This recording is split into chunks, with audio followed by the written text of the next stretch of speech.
জানি বাবা, আমি সবটা জানি। সে কলঙ্কিত ইতিহাস।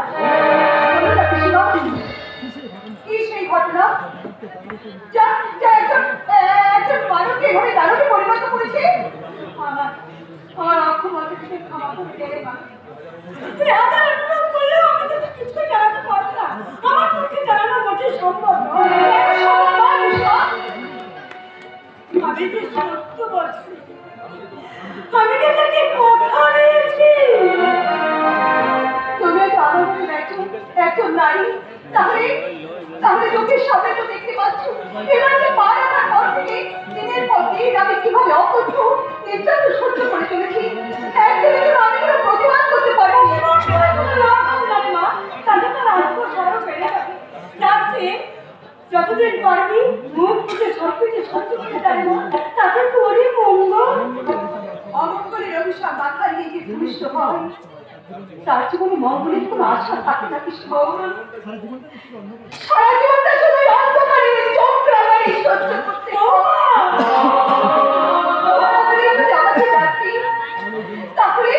তাহলে কত বাহিনীর পাশে দাঁড়িয়ে ওই সত্যের আলোর উপর চিনিয়ে দিতে অশ্বমেধা কোথায়? পাশে না থাকলে আমাদের জীবনের লড়াই আমি লড়বো কি? পারবি না রে মা, পারবি না। তুই একটা সামান্য নারী ভয়ঙ্কর তারকার বিরুদ্ধে লড়াই করবি কিসের জন্য? এই সিঁদুরের জন্য।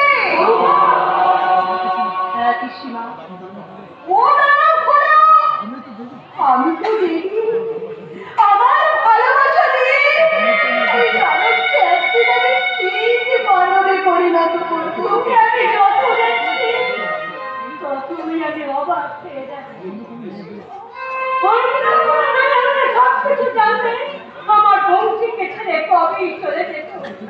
অথচ তুই এত অত্যাচার সহ্য করে এখনো মাটির সামনে পুরো আছিস কেন?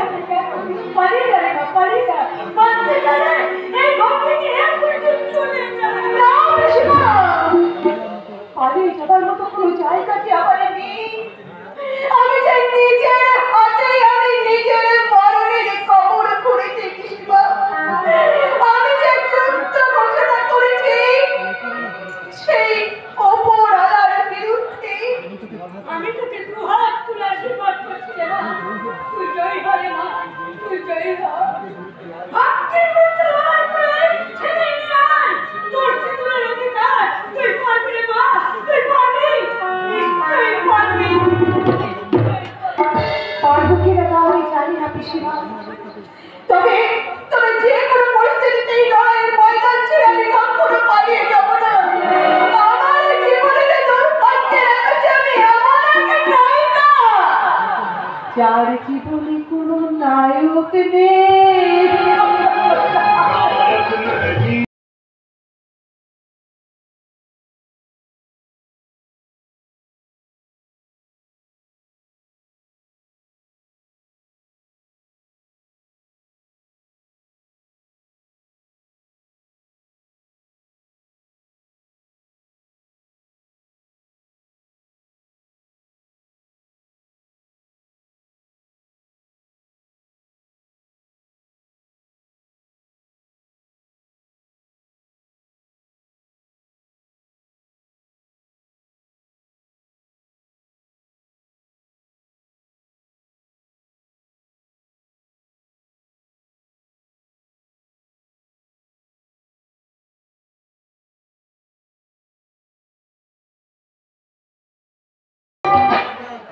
কি গো আমার ঘরে দাঁড়িয়ে একা একা কোন নাগরের কথা ভাবছ?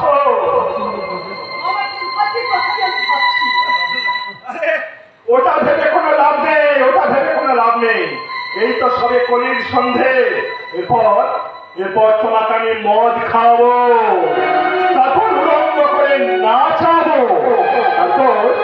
তারপর একদিন সময় আর সুযোগ বুঝে না ওই পোল্ট্রি মুরগির মতো করে মেরে ফেলবে।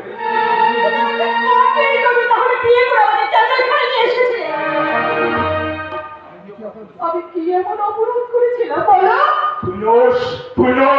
অপরাধ করেছে। কি হলো বলতে গিয়ে তুমি ফেলে কেন? বলো কার অপরাধের শাস্তি তুমি আমাকে দিয়েছো বলো? তোকে আমি সব বলবো, তবে আজ যেদিন তোকে আমি মারবো না সেই দিন। আমাকে মারলে তুমি বাঁচতে পারবে তো? তুমি ভুলে যাও না আমার দাদা হাইকোর্টের একজন রিটায়ার্ড জজ। আরে ওই শালাই তো ছি ছি ছি ছি, গুরুজি সম্মান করে কথা বলতো, তোমার মা তোমাকে শেখায়নি। এই শালি, একদম মায়ের কথা বলবি না, একদম মায়ের কথা বলবি না। ওই মায়ের কথা মনে পড়লে এই বংশীগাছার মুহূর্তের মধ্যে মানুষ অমানুষ হয়ে যায়। বুকের মধ্যে জ্বলে ওঠে 30 বছরের পুরানো আগুন। 30 বছর কি আমার ঘরে ছিল 30 বছর আগে? কান্দে কাশা সহ্য করতে পারি না। আচ্ছা বঞ্চ কড়া করে দু প্যাক মাল খেয়ে আমাকে একটু নাচ দেখা দেখি। এমনিতেই সারা মন মেজাজ একবার ভালো নেই। না, আমি কিছুতে মাথা মারি একটা কথা বলে নে। আরে এখন তো ভোট ফেলবো।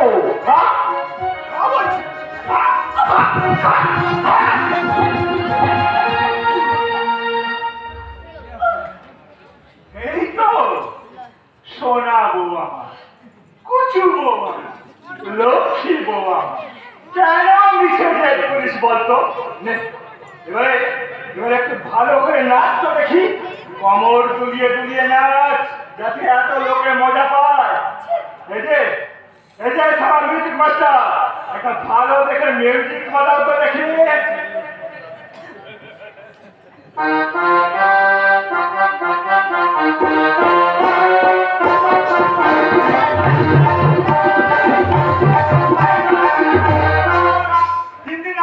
হিন্দি চলবে না। আরে ভোজপুরি লাগাও।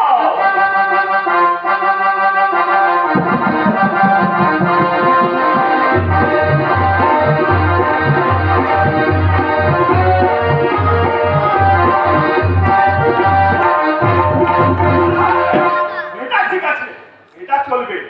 দাদা চলবে তো? আমি ভাবতে পারিনি। আমি কোনো পাইনি নয়। আরে কেন নাচবি না?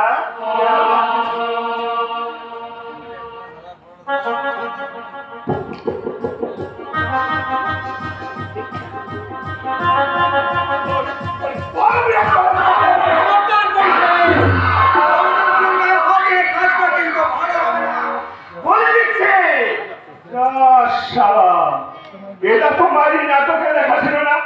নায়িকার সঙ্গে খলনায়িকার লড়াই চলছে, এর মাঝে চাকর আসে কোথা থেকে? চাকর হলো আমি, কিন্তু অমানুষ নই। মনে রাখিস, তাই এই নিরীহ মেয়েটার উপর এই অত্যাচার আমি কিন্তু আর সহ্য করব না। একদম সহ্য করা উচিত নয়। আপনারা কেউ সহ্য করবেন না।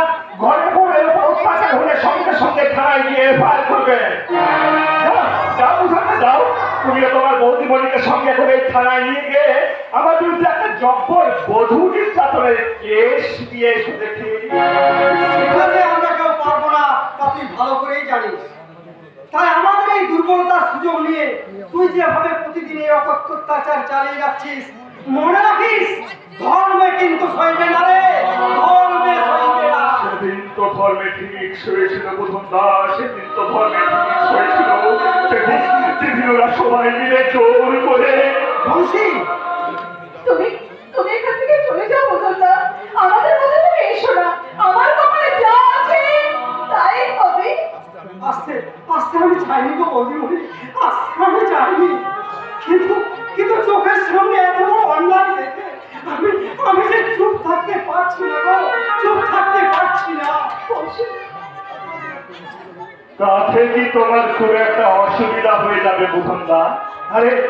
আরে ওকে মারবো বলেই তো আমি বিয়ের নাটক করে বাড়িতে এনেছি। ওকে আমি প্রতিদিন একটু করে মারবো।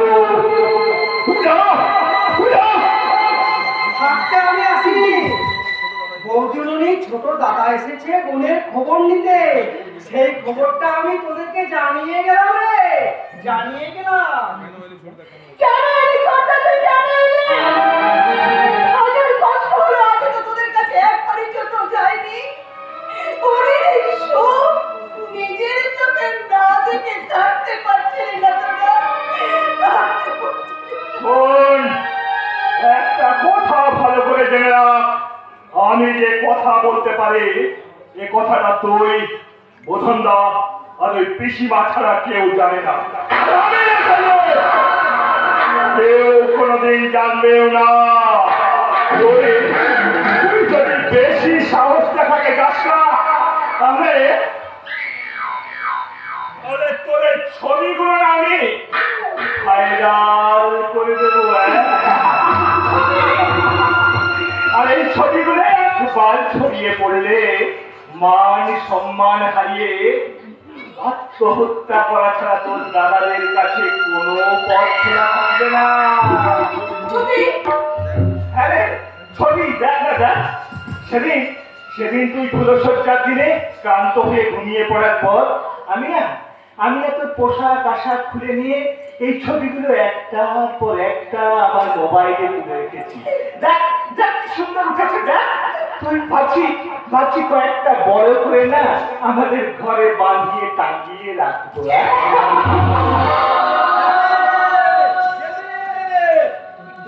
তোর পিসি শাশুড়ির সাথে আমি আমার দেখে দেবো দিদি।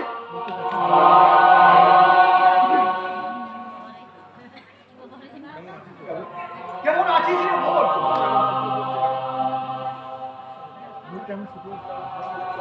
মুখটা এমন শুকনো লাগছে কেন তোর? বলছি তুমি কেমন আছো?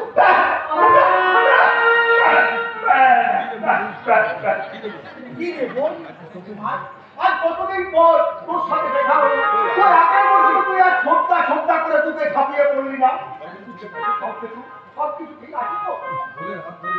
ফুলের হাত ধরে যে পৃথিবীতে ঘনিষ্ঠ হয় সেই জীবনে ঠিকই কিছু একটু চাইতে নেই দাদা। ভালো আছি আমি, আমি ভীষণ ভালো আছি। কি ব্যাপার দেবী? গলার স্বরটা এমন অন্যরকম লাগছে কেন? দেখি বোন, বুঝেছি তোর দাদাদের উপর তোর অভিমান হয়েছে। আর অভিমান হওয়াটাই তো স্বাভাবিক।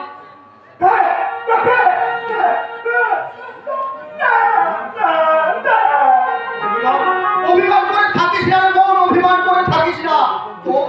তোর এই কোমল চোখের জল আমি সহ্য করতে পারলো, পর্দা সহ্য করতে পারবে না রে বোন, পর্দা সহ্য করতে পারবে না। চল দেবী চল, তুই আমার সাথে চল। আমি তোকে নিতে এসেছি।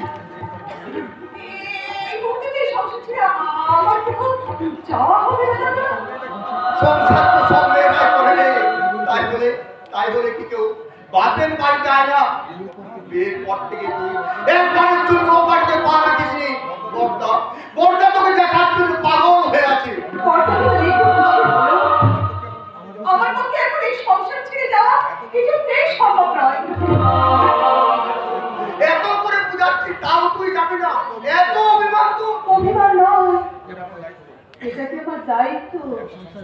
একটা সংসারের ভার এখন আমার হাতে। হ্যাঁ রে গোটা, সোনালি কেমন আছে? আমার কথাটা মনে আছে তো? বর্দা আমাদের দুজনের বিয়ে ঠিক করেছে, আর সেই সুখবরটা দিতেই আমি তোদের কাছে ছুটে এসেছি। তবে একটা কথা বলে রাখ, এই বিয়েতে তোরা যদি না যাস আমি কিন্তু এই বিয়ে করবো না, কখনোই না।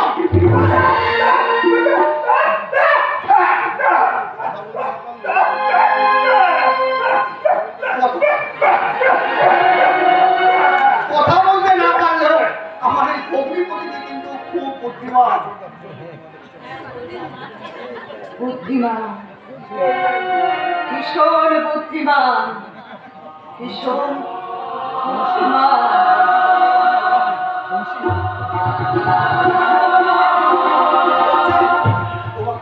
তোমাকে আমার বিশেষ কিছু বলার নেই, তবে তোমার শুধু একটা অনুরোধ করবো। আমার এই হতভাগী বোনটা বড্ডই অভিমানী। ওকে তুমি দেখো।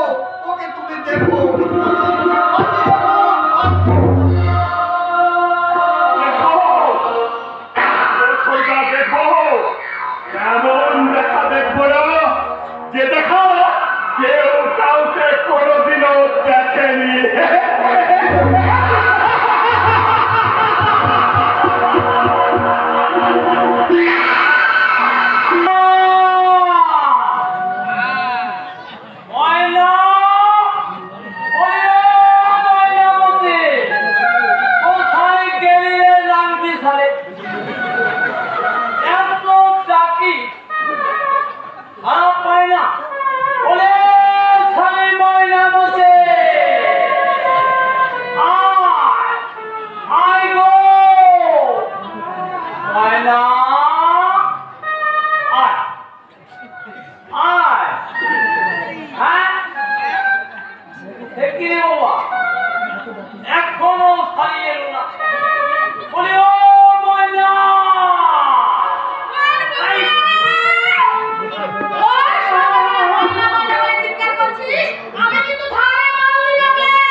ময়না কি দেবো কি দেবো মা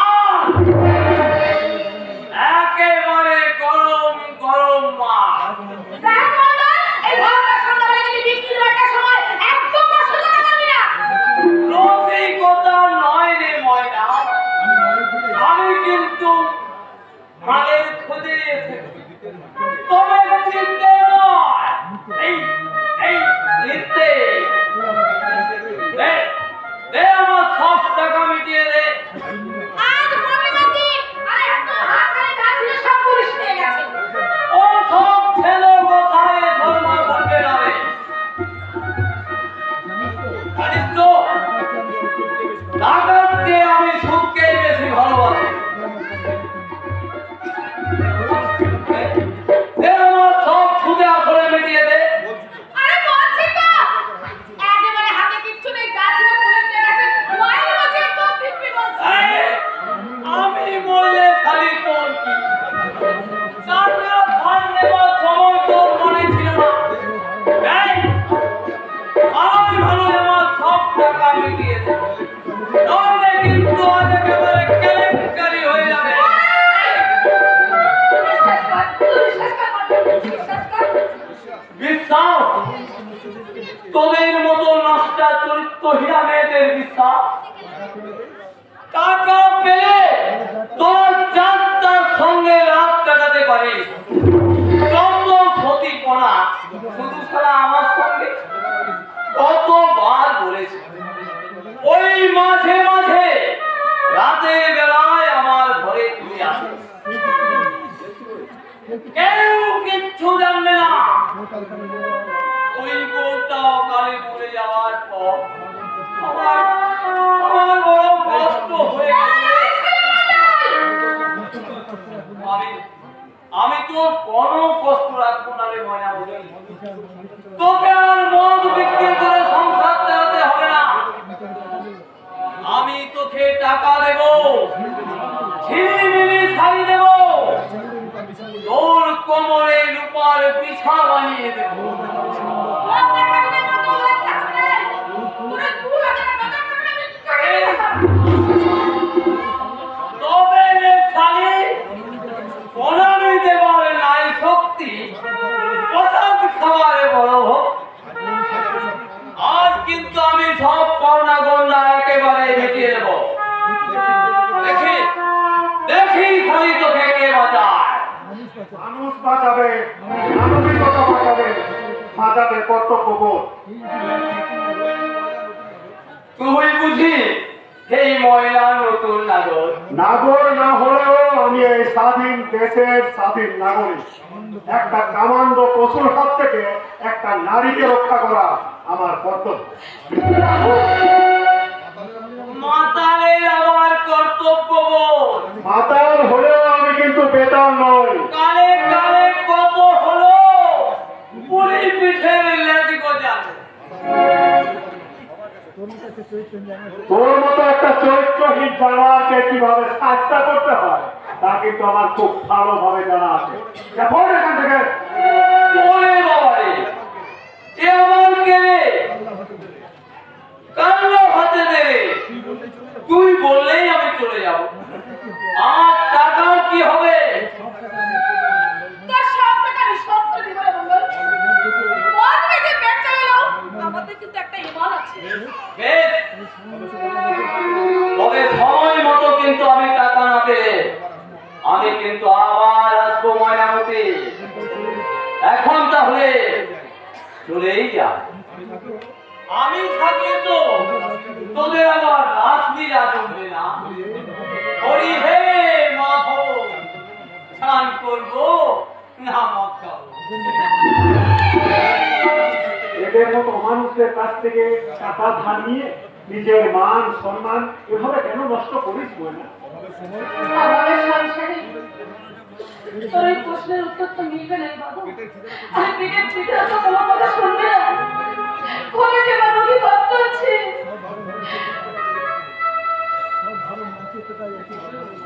সব ঘরের মানচিত্রটাই আজ একরকম। শিক্ষা আছে, চাকরি নেই, ক্ষমতা আছে, কাজ নেই, খিদে আছে, ভাত নেই। ময়না, ময়না, এত কেন মাঝে আমরা কেন বেঁচে আছিস বলতে পারি? বাবু মাঝে মাঝে মাঝে মাঝে নিজের উপর ভীষণ রাগ বেড়ে ময়না।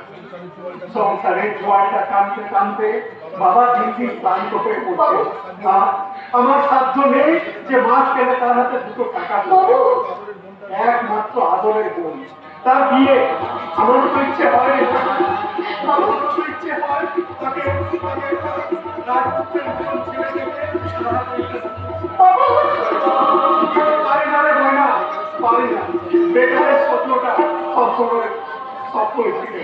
বাবা কি বলছিস তুই বাবু?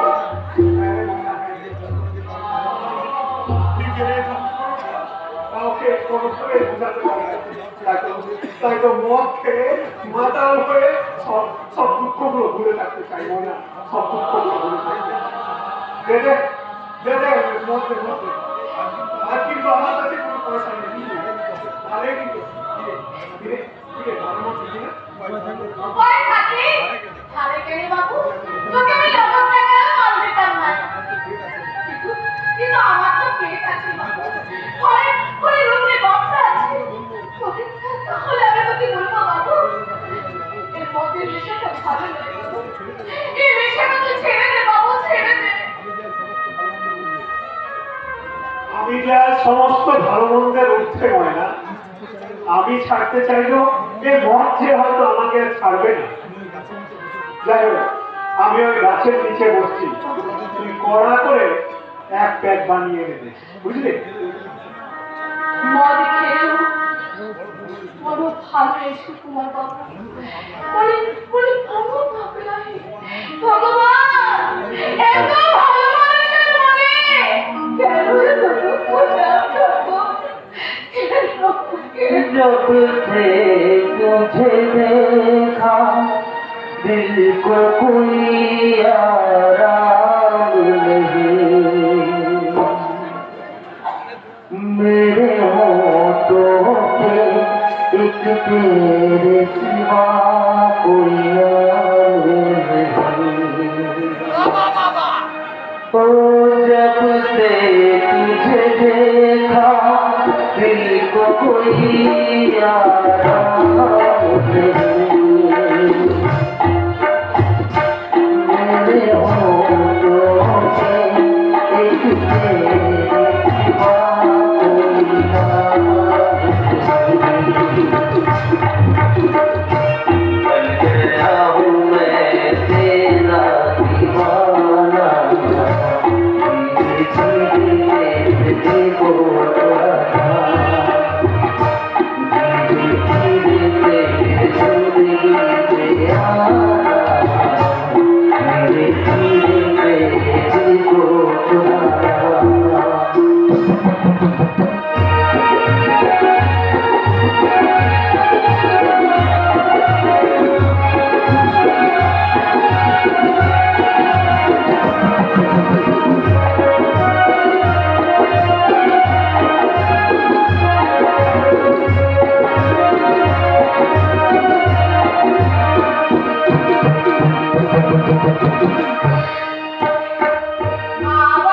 আবার তুই জেনে গেছিস বাবু? যতবার তুই আমাকে ফিরিয়ে দিবি ময়না, ততবারই আমি তোর কাছে আসবো রে। ফালতু ফালতু হয়ে যাওয়া জীবনটা যে তোর ভালোবাসায় যে আমার সবচেয়ে দামি। তুই কি ভেবেছিস মনে মনে তুই ওকে পকেট কাটি করিস? তুই মনে মনে ময়নার মনটাকে চলে যাবি? জোর করে নয়, জোর করে নয়। আমি আমার ভালোবাসা দিয়ে তোকে আপন করে পেতে চাই, তোকে আমি বিয়ে করতে চাই, বিয়ে। আরে বিয়ে করে খাওয়াবে কি হাওয়া? আমি এই পকেট মারি ধান্দা ছেড়ে দেবো ময়না। আমি সৎ পথে রোজগার করব, তোকে নিয়ে একটা সুন্দর সংসার করব, পেটে খেতে পাই বা না পাই ভালোবাসার কোনো বল রাখবো না রে ময়না। শুধু ভালোবাসা দিয়ে হবে নয়। আরে বাঁচতে গেলে টাকা চাই, টাকা। আগে সৎ পথে টাকা রোজগার করতে শিখ, তারপরে ময়নাকে নিয়ে ঘর বাঁধার স্বপ্ন দেখি, বুঝলি?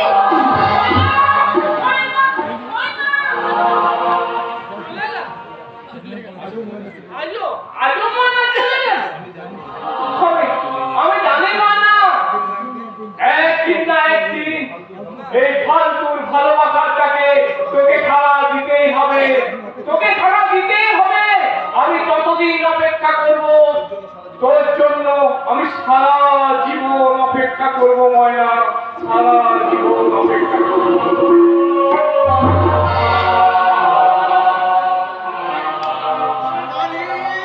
সোনালি, কোথায় গেলি রে সব? কাজের সময় যদি কাউকে পাওয়া যায়, আমার হয়েছে যত জ্বালা, একা হাতে আর কদিক সামলাবো। আর একজনের তো কোনো চিন্তাই নেই, বোনের বিয়ে, বাবু দিলীপ গায়ে হাওয়া লাগিয়ে ঘুরে বেড়াচ্ছেন। সোনালি, সোনালি, বলে বাবা,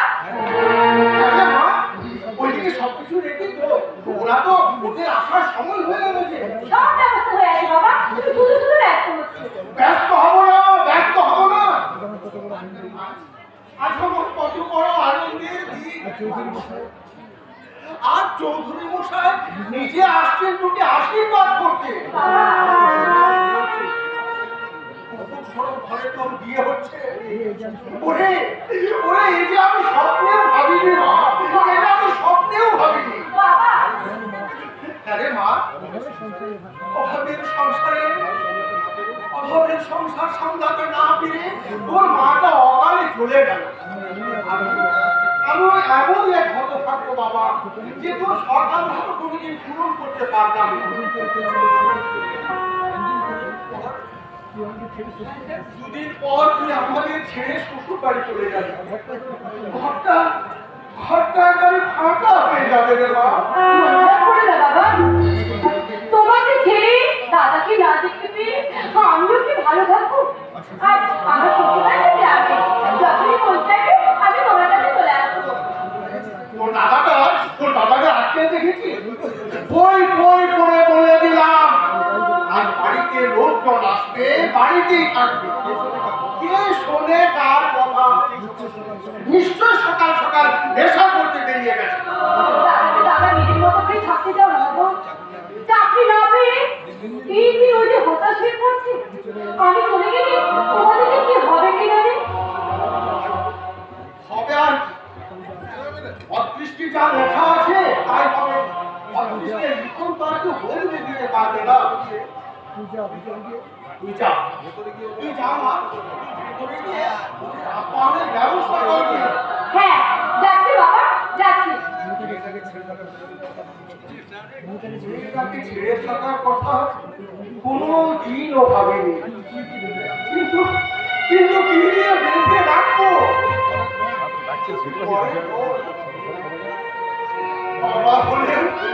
বাবা হলেও যে ওর উপর কোনো জোর আমার নেই, কোনো অধিকার আমার নেই। কি দায়িত্ব আমাকে দিতেই হবে।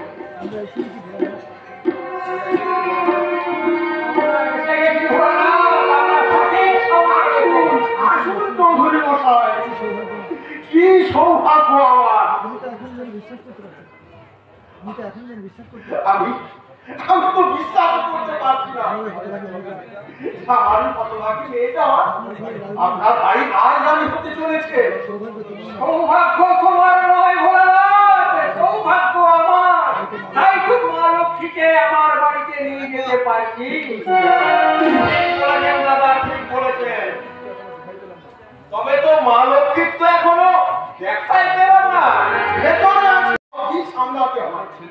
আপনার ছেলে মানে ঠাকুমাকে তো দেখতে পাচ্ছি না। ঘরে কাজ থাকলে তবে তো দেখতে পাবে। কত দিনকার বাইরে বাইরেই থাকে। সোনালীকে ডাকো ভোলানাথ, আশীর্বাদটা সেরে ফেলি। ঠাকুর মশাই বলেছেন 9:22 মধ্যে শুভ সময়, আর আমি চাই এই শুভ সময়ের মধ্যেই শুভ কাজটা সম্পন্ন করতে। সময়ের ব্যাপারে আমি কিন্তু খুব পাঞ্চুয়াল।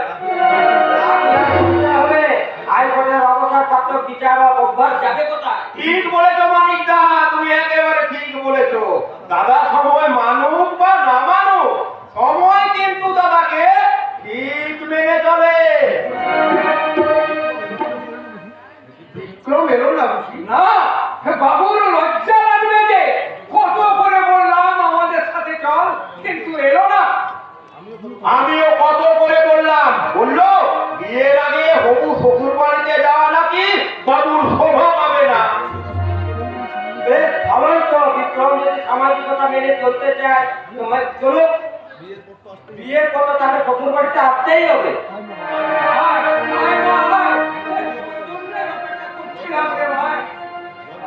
লজ্জা বাবার কিছু নেই রে মা, মুখটা একটু চোল দেখি রে মা। মা লক্ষ্মীর ভুবন মোহিনী রূপ দেখে চোখ আমার জুড়িয়ে যায়। দেখুন দেখুন, আমি তো বিক্রমের সঙ্গে আমি সারাই দেখছি। কি বললেন? বল কি বললাম যে রূপে লক্ষ্মী, গুণে একেবারে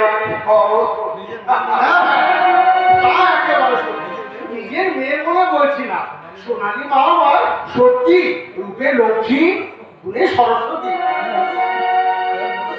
স্যার 9টা 22 বেশি সময় নেই, লোকাচার করতে করতে।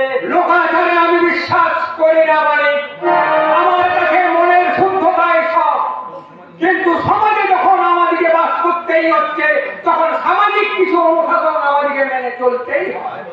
আয় আয়, আমার কাছে আয় রে মা। আমি যাই, আমি আশীর্বাদে মঙ্গল নিয়ে আসি। লাগবে না ভোলানাথ, লাগবে না। আমার কাছে মন্ত্রের চেয়ে অনেক বেশি মনের শুদ্ধতা। ধান দুর্বা দিয়ে নয়, আমি প্রাণ থেকে উঠে আশীর্বাদ করছি রে মা, তুই সুখী হ, জীবনে অনেক অনেক সুখী হ। ভালোবাসা দিয়ে গড়ে নে নিজের ভুবন। এই সীতাহার একমাত্র চৌধুরী বাড়ির কুললক্ষ্মীদের গলায় মানায়। আমার মা দিয়ে গেছিলেন আমার স্ত্রীকে, আর তিনি তো কবে উপরে চলে গেছেন। তাই আমি এই তোকে পরিয়ে দিলাম রে মা, পরিয়ে দিলাম। দেখিস এর যেন কোনো অমর্যাদা না হয়।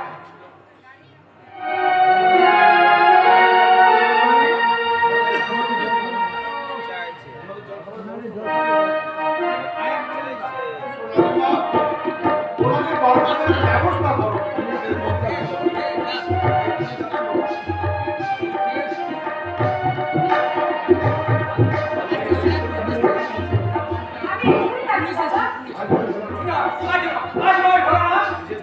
বিশেষ কাজে আমাকে একটু শহরে যেতে হচ্ছে, অন্য কোনো দিন নয় হবে।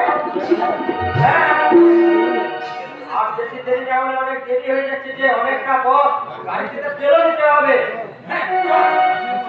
আসি রে মা, সেই পুরো ছেলেটাকে একটু দেখিস রে মা, যত তাড়াতাড়ি পারিস চলে আয়, আমি ব্যবস্থা করছি।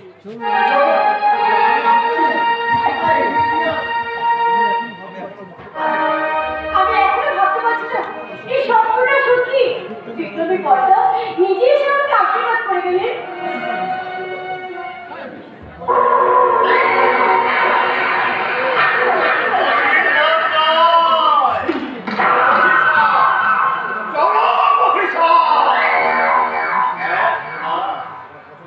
আমার পছন্দ করা পাখিটা অন্য কেউ তারা খাবে, তা তো আমি মেনে নিতে পারবো না। तुम्हें पासे बहुत पसंद आसोगी, बहुत तुमको बहुत प्यार करेगा, बहुत बहुत निराश करो। আপনারা আমার ইচ্ছে। আচ্ছা, আপনাদের নিরাশ জগতে কিছু নেই। আরে লজ্জা পাবে তো তুমি, যদি তোমার সঙ্গে আমার মতো মিলন হবে। জানবেন এই বুঝি? এখন এই মধ্যে বাইরে বেরিয়ে যান, নইলে আমি কিন্তু চিৎকার করবো।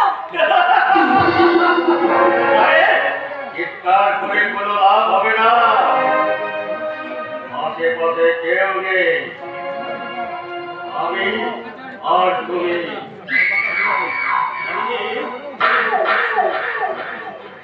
পাক্কা শিকারী, আমি কিন্তু শিকারের খেলায়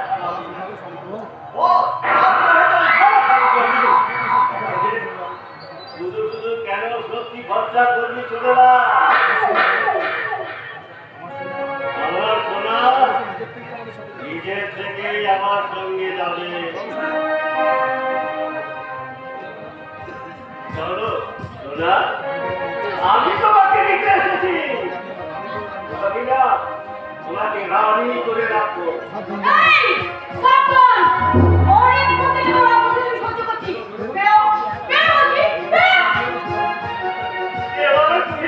হারিয়ে দিও না। আমি কি অনেক রাজারে তোমার কাছে বসে এসেছি। যে গান বিক্রমটা আমাকে কোনো শান্তি কিছু দিতে পারবে না।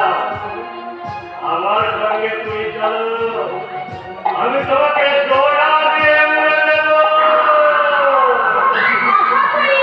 সেদিনের চটকার কথা এখনো ভুলে যাসনি? কেন ভুলভুল টাইম বরবাদ করছে বস? এই সালি সিরিয়াটাকে এভাবে পোজ করানো যাবে না। আরে আরে চোখে লাল কাম করলে না।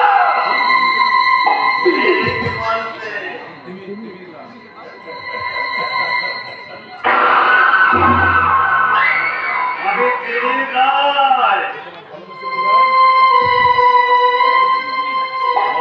ভালোবেসে বোঝায় আর না বুঝলে জোর করে খাটে গিয়ে সব এটা তো জমিদারি নয়, এগুলি নয়। কাজ নয় কিন্তু জমি জায়গা ঘর বাড়ি সব আমার কি পায়। তাই তো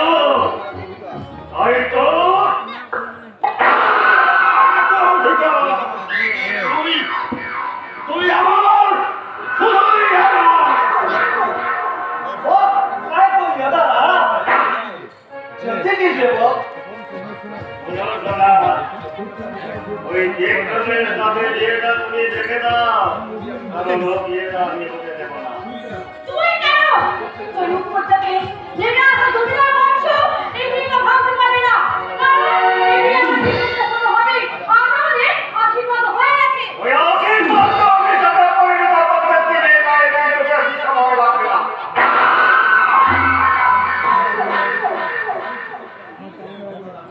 ওকে কামনা ভাবলে তোর জীবনটাকে আমি জ্বালিয়ে পুড়িয়ে ছাড়খাড় করে দেবো। ভেঙে দেবো তোর সুখের স্বপ্ন। মান সম্মান ইজ্জত সব কিছু হারিয়ে তুই পথের ধুলায় হাহাকার করে কাঁদবি। আর আমি তখন আত্মবিজয় লাভ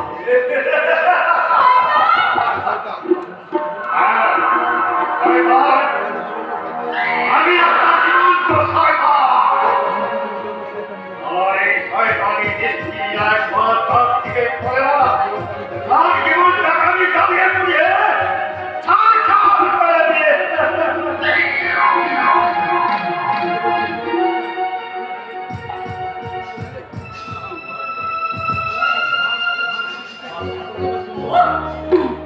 আরেকটা তো বেশ সুন্দর বিক্রমের বাড়ি থেকে আমি পরে দিয়ে গেছে বুঝি।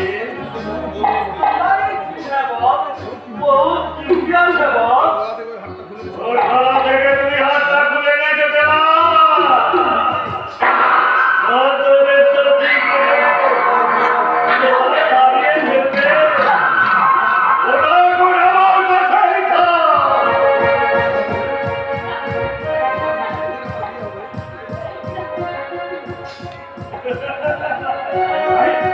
না, না, এই আমার আশীর্বাদ। আমি কিছু চাই না। কিছু চাই না। তোমার সঙ্গে যেদিন আমার বিয়ে হবে না সেদিন আমি তোমার গলায় পড়ি।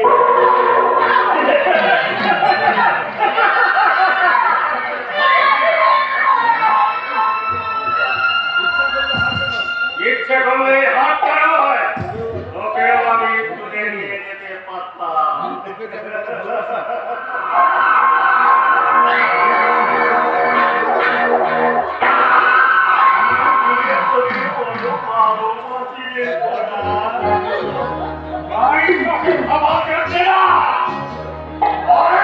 সুযোগ দিয়ে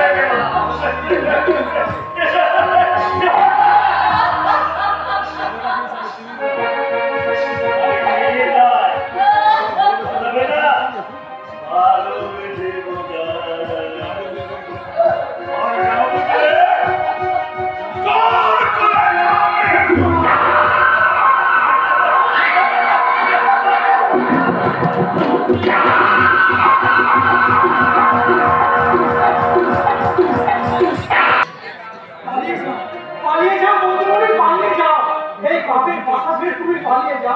কেন শুধু শুধু জেদ করে এখানে পড়ে আছিস? তুমি এই কথা বলছো কুদনদা? হ্যাঁ বলছি, এখানে এখানে থাকলে তুমি বাঁচবে না। ওই বংশী তোমাকে বাঁচতে দেবে না। কেন কুদনদা, কেন? আমি তার কি ক্ষতি করেছি তুমি বলতে পারো?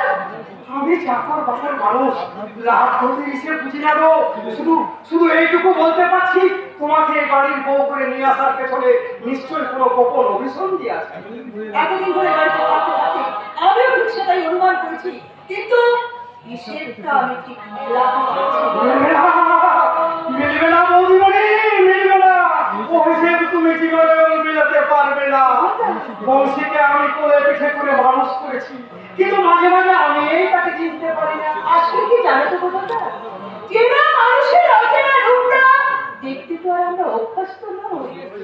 তবে যে করেই হোক না কেন, ওই মুখোশ তো আমাকে খুলতেই হবে। আর আমি সফল হবো যখন তুমি আমাকে সাহায্য করবে। আমি চাকর বাকর মানুষ, আমি তোমাকে কিভাবে সাহায্য করবো বলি?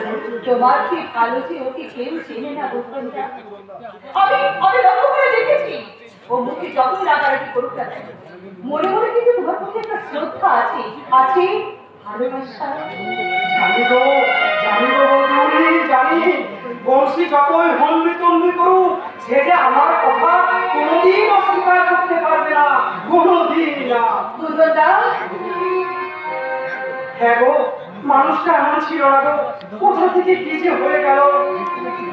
দেখতে দেখতে সবকিছু কেমন যেন বদলে গেল। চেনা পৃথিবীটা আজ বড় বেশি অচেনা হয়ে গেছে। আমিও তো সেই প্রশ্নের উত্তরটাই খুঁজে বেড়াচ্ছি। বলো না কুদনদা, তুমি বলো, কি এমন ভয়ঙ্কর ঘটনা ঘটেছিল ওই 30 বছর আগে? জানতে চেও না বৌদিমণি, জানতে চেও না। আর তুমি জানতে চাইলো সে কথা আমি যে বলতে পারবো না, কারণ আমি যে নিজের কাছে নিজেই সত্য। আমি যে আমার পুরো অদৃষ্ট।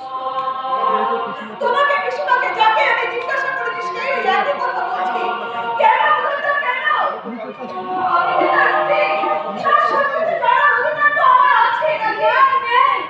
যার অধিকারী সে নিজেই তো তোমাকে জানাতে চায় না, তখন আমি বা বলবো ইচ্ছে থাকলেও তোকে সে কথা খুশি পিসিমা, আমাদের তো ভুল বুঝিস তোর অধিকার ছিনিয়ে নেওয়া লড়াইয়ে আমার তোর কাছে সবাই আছে। আমরাও চাই তুই জয়ী হবে মা, তুই জয়ী হ। হ্যাঁ বৌদিমণি, তুমি সুখী হলে আমাদের চেয়ে বেশি খুশি বোধ হয় কেউ হবে না গো, কেউ হবে না। জানি কুদনদা, জানি। তাই তো শত অত্যাচার সহ্য করেও আমি শুধুমাত্র এখানে পড়ে আছি তোমাদের ভালোবাসার জন্য। বেঁচে থাকতে হবে না, তোকে বেঁচে থাকতে হবে। তুই বেঁচে না থাকলে ওই ভালোবাসার পরস্পরে দিয়ে কে আমার ওই অমানুষ বংশীটাকে আমার আগের মতো মানুষ করে তুলবে রে মা। হ্যাঁ বৌদিমণি, আমিও তাই বিশ্বাস করি। তুমি পারবে গো, তুমি পারবে। তোমার মধ্যে সেই সাহস আমি দেখেছি। শুধু একটাই অনুরোধ, কোনো অবস্থাতেই পিছিয়ে এসো না। হয়তো ভয়ঙ্কর ঝড় আসবে, হয়তো অন্ধকার থেকে যাবো মনে না, তবু সত্যের সূর্যকে তুমি রাহুল মুক্ত করে দেবো বৌদিমণি। সত্যের সূর্যকে তুমি রাহুল মুক্ত করে দেবো, সত্যের সূর্যকে তুমি রাহুল মুক্ত করে দেবো।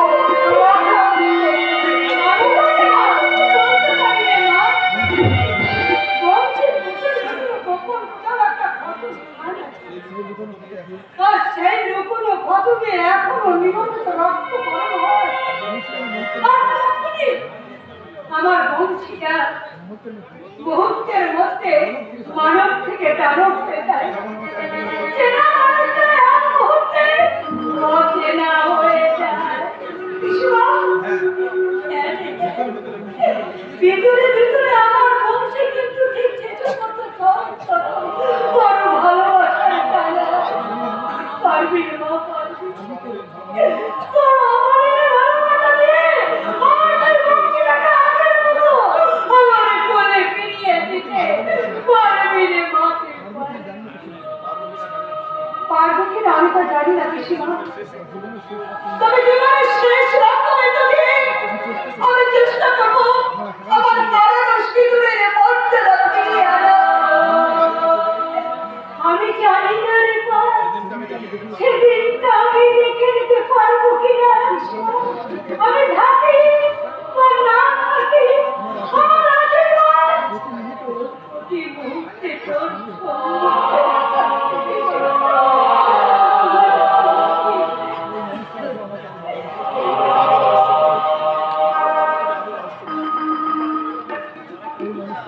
এই মানুষটা আজও আমার কাছে একটা রহস্য।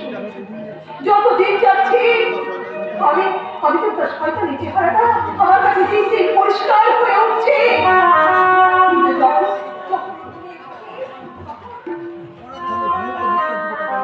কিন্তু মুখের দিকে তাকালে মনে হয় যেন মানুষটা যেন শিশুর মতো সহজ সরল একটা মানুষ। আর বিষ্ণুর তার কথা শুনে আমার সেটাই মনে পড়ে। তাহলে কি সত্যি সত্যি বড় একা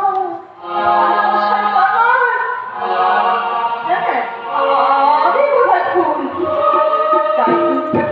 তাই তো সে স্বপ্নের ঘুরে আমার কাছে আসে রাজকুমার সেজে এসে গানে গানে আমাকে বলে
কবে হবে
অন্ধকারের রাজা। তাই তাই তোদের ওই ভদ্র সমাজের চোখ ধানানো আলো আমার কিছুতেই সহ্য হবে না। আরো মানুষের ওই আলোর পৃথিবীটা আমার জন্য নয়।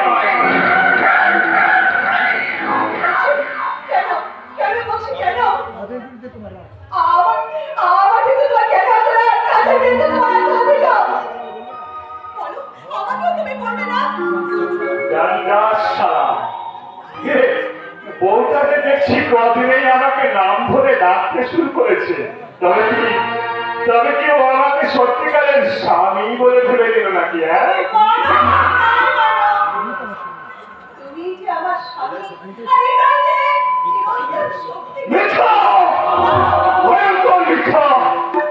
তোর দুর্বলতার সুযোগ নিয়ে তোকে বিয়ে করে বাড়িতে এনেছি। তোর সাথে শুধু ভালোবাসার খেলাটা খেলবো বলে খেলা শেষ হয়ে গেলে তোকে মেরে ফেলতে আমি কিন্তু দুবার ভাববো না।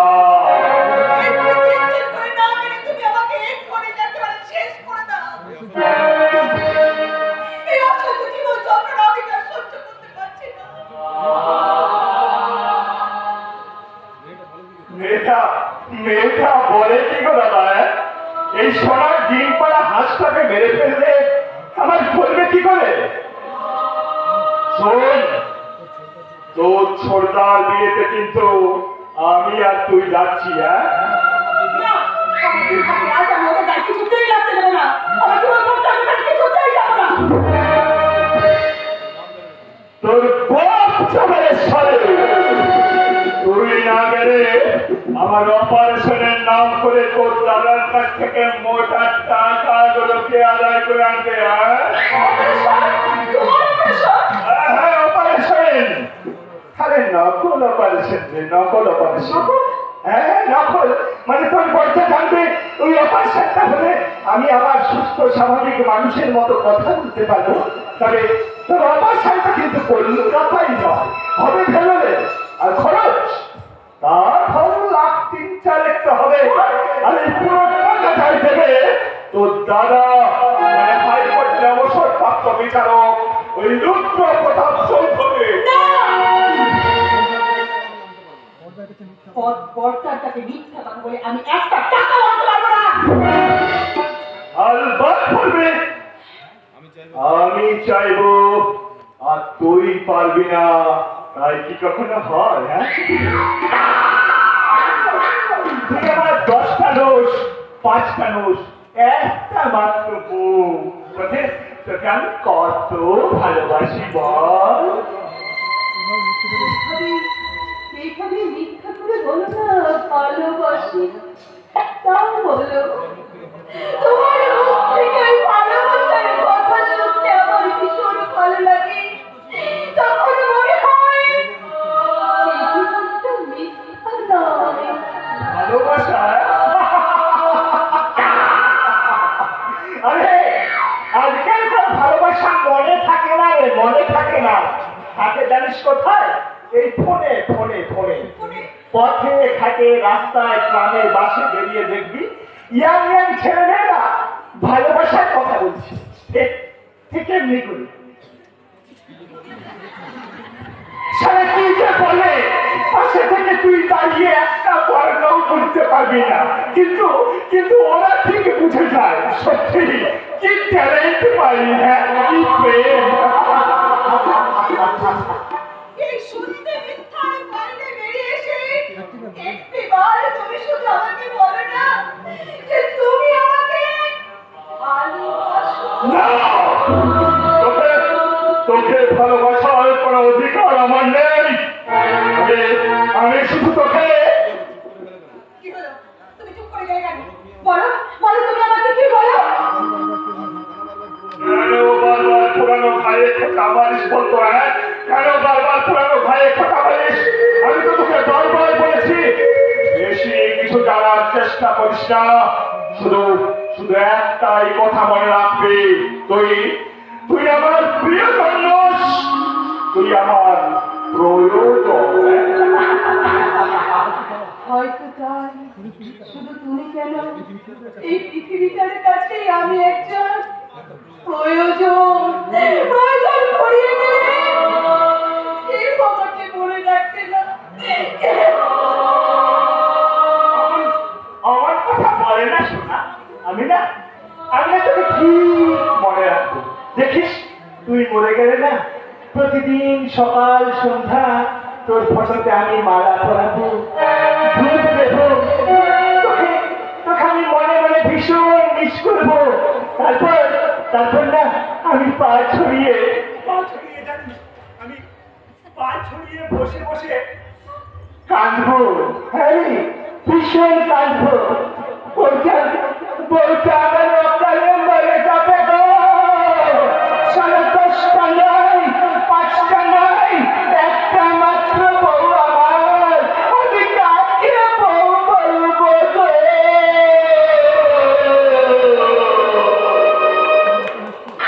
তুমি এতটা নিষ্ঠুর।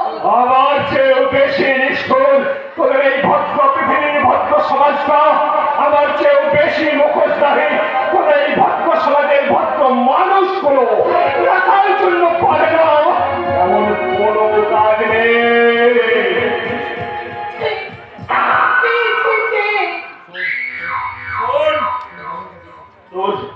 তোর দাদার কাছ থেকে ওই 3 লাখ টাকাটা কিন্তু আমার চাই। তুই যদি টাকা আনতে না চাস তাহলে তোর এই নগ্ন ছবিগুলো না আমি কিন্তু মুহূর্তের মধ্যে ভাইরাল করে দেব। আর এই ছবিগুলো একবার মোবাইলে ছড়িয়ে পড়লে লজ্জায় অপমানে আত্মসম্মান করা আত্মহত্যা করা ছাড়া তোর দাদাদের কিন্তু কোনো উপায় থাকবে না। দাদা দেখো কি আমি তোমার জন্য মিথ্যে কথা বলে ওই টাকা আমি আনতে পারবো না, পারবো না। আরে পারবি নিশ্চয় পারবি, আমি চাইবো আর তুই পারবি না, তাই কি কখনো হয়? হ্যাঁ মনে রাখিস এই বোমা বলছে কাঁচা খেলার নয়, আমি সারা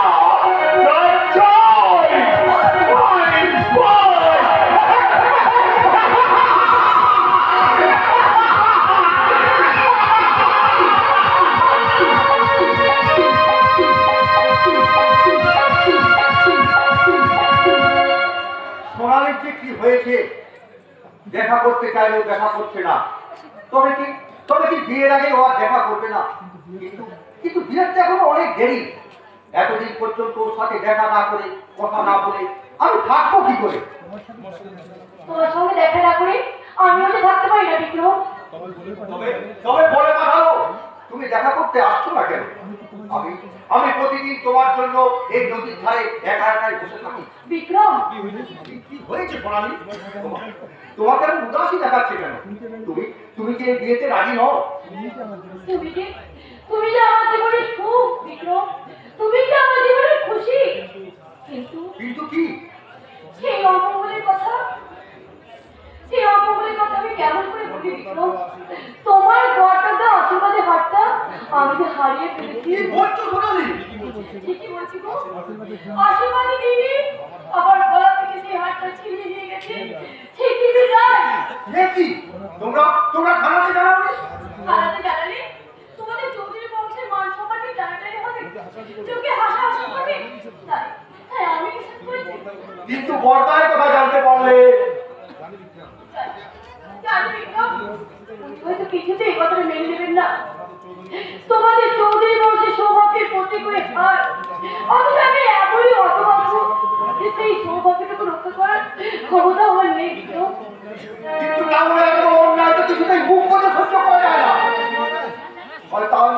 শয়তান তিনি গায়ে এত বড় দুঃসাহস কিনা সে চৌধুরী বংশের সম্মানের দিকে হাত ধরা। ও আমাকে তোমার কাছে কেড়ে দিতে চাই বিক্রম। তোমাকে আমি কেমন করে বলবো যে প্রতি মুহূর্ত কত দুঃখিতে কাটছে আমার জীবন। ভয় পেও না সোনালি, ভয় পেও না। যেদিন না কেন এই পৃথিবীর কোনো শক্তি নেই যে তোমাকে আমার কাছ থেকে কেড়ে নেবে। আমি শুধু ভাবছি ও